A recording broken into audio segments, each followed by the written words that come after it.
ஒரு கதை சொல்லட்டுமா sir? 1960s Tamil Nadu politics Delhi தான் டிசைட் பண்ணிட்டு இருந்துச்சு.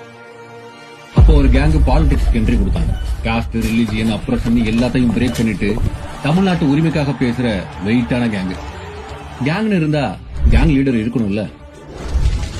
ஓஜி ரெபல் அண்ணா அரசியல் பேசினா வார்த்தை புல்லட் மாதிரி இருக்கு. எதையும் நான் மதிக்க மாட்டேன். எவர் வார்த்தையும் துச்சம் என்று மதிப்பேன். ஏனென்றால் எங்களை விட்டால் இந்த நாட்டை ஆள வேறு ஆட்கள் இல்லை. அதுல சிக்கனவங்க எல்லாம் அரசியலை விட்டே போயிட்டாங்க. தட்ஸ் த பவர் ஆஃப் அண்ணா. இங்க யாரு வேணா பாலிடிக்ஸ் பண்ணலாம். ஆனா எப்படி பாலிடிக்ஸ் பண்ணணும்னு திராவிடியன் மூவ்மெண்ட் தான் முடிவு பண்ணணும்னு வெறும் 22 மாசம் மட்டும் சிஎம் இருந்த அண்ணா சொன்னார். அண்ணா சொல்லி கொடுத்த வார்த்தை, நாம என்ன அடிமையா? நாம தான் ரூல் பண்றோம்.